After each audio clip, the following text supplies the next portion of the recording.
Hi and welcome back to my channel, and in this video we're going to be talking about history and heritage projects that you can pull down tens of thousands of pounds to be, even if you are an amateur historian or some kind of history writer, or just have a real passion and interest for history, you've got a great idea and you really want to get some funding in.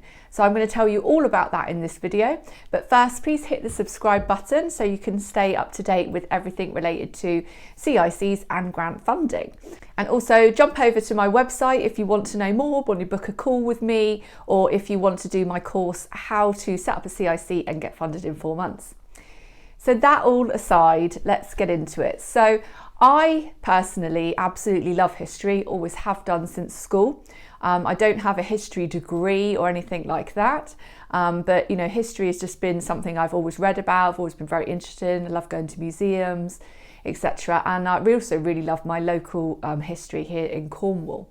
So as part of my CIC over the last couple of years, I've delved into some heritage projects, literally just because as part of a CIC, you get to do whatever you like and design whatever projects you like. So it took my fancy to just delve into local history and tell stories that have been previously untold. So a year ago, I applied for the Heritage Lottery. So the Heritage Lottery is a national lottery fund for heritage and history projects in the UK. Now you can get a small grant of £10,000, which is what I got, or you can also apply for the larger pot, which is over £10,000. So I started with the £10,000 pot. And what I did is I did a Untold Cornish Histories project.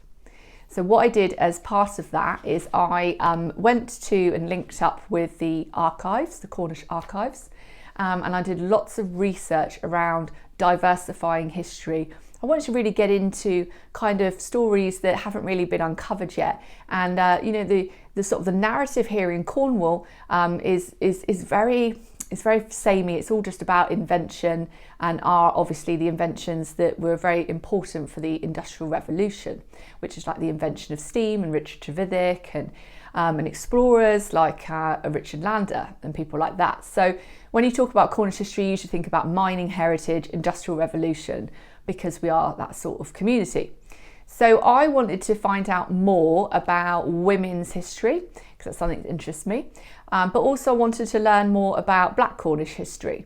I was aware that there were some really interesting stories about Black people's lives in sort of the 1700s, even going back to the Tudor times, and that's something that I thought was really fascinating and should be told. So what I did with this project, how I approached it, was I first did a research stage. So I just did, like I said, went into the archives, did lots of research online, you know, looked in various different books and kind of pulled things together. And I pulled things together into 2 sections. So I did a Black Cornish history book, which is this one here. As you can see, it's quite a short book. I also illustrated the books myself because I'm an artist. And what I did is, as you can see, I did a timeline here, which goes from the Tudor times to today, and that documents, that goes through transatlantic slave trade and the Cornish part that was played in that, and it also goes through the Industrial Revolution, the World Wars, and all up to date. So, so as you can see, I just basically broke down each section of that history, and just basically wrote a small page or 2 about each topic. I covered some really interesting stories like Equinano here, so some of these stories features in it. Some of them have got original documents and photographs from the archives in it. So putting all this together in a book, I also put it together in a presentation, which I did at the archives. And then I also did an exhibition at the archives as well. So one of the great things about partnering with your local archives or museum is they'll quite often give you the floor for free if you're going to be, you know, giving something different, something that hasn't been done before, a free exhibition. So it's really good to link in with them if you're going to do a heritage project and see if you can get a free space somewhere. It might be in a library or some kind of public building. So that keeps your costs down. So that means more of the money can come to you to do your research and produce exhibitions or books. Or you might also want to produce some kind of online resource. So for instance, next month is Women's History Month. So during Women's History Month, as part of this project, I'm going to be releasing a different story about Cornish women's history throughout the month. So that will create a lovely digital experience. Another thing you can do is, for instance, like a webinar, and then you can put it on YouTube so that then you've got a lasting presentation of what your research was. Now, I definitely recommend that you go for something that is unique and hasn't been done before. Or at least something that hasn't been done in a long time, or you've put a new spin on it. Because, for instance, with the women's history and the Black history, there's something that just hasn't been covered really much here in Cornwall. So it was something that I was able to do, and that's been, really popular for the local schools who I've been able to distribute these books to. So I've been able to do important research that's then been distributed into the local education system. It's also going to be into the archives. So I actually work with a lot of local families, collecting resources, old photos and things, and then donated them into the local archives. So that's meant a lot for some of the local families. So that was a really positive way of engaging local families and local communities in the Heritage Project itself. So as I said, you don't need any kind of qualifications to do a project like this. You just need some kind of interesting topic and a drive and a plan of how you're going to design a great project. And that's it really. So isn't it exciting that, you could come up with some idea that you're like, oh, that hasn't been covered before. That's really interesting. I really want to know more about that. And you can literally just become a historian, just like that.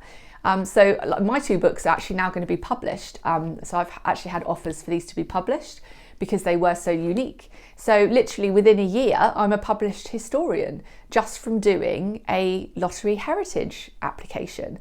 Isn't it just incredible that how a CIC can just transform your career, and you don't have to wait to apply for a job or gain a degree or do any of this stuff. You could just go out there and execute what you want to do, and then you'll get known for that. And if it's something quite unique, then it'll open other doors. And people will come to you for talks or exhibitions, or ask you to do presentations and ask for your books. So I hope that's inspired you to think about what you might want to do for a heritage project. I definitely think that now is the time. I think that we're really in a process of rewriting history in this country in many ways, making it become more diverse and just expanding that narrative. The way history's been taught, it's kind of rubbish, isn't it? It's all the same. It usually covers the same period. Like in schools, it's always Henry VIII or the usual sorts of stories. And so isn't it nice to kind of bring more stories into that? And to do that, it's great that we have people in the community that are able to get these funds to actually do that work ourselves. So if you want to know more, do jump over to my website, kex.co.uk, and as I said, I've got the course, how to set up a CIC and get funded in 4 months. And you can also jump on a video call with me, or just message me and say, I've got this idea for this heritage project. Do you think that would be able to get funding? So do message me, and I'll see you in the next video.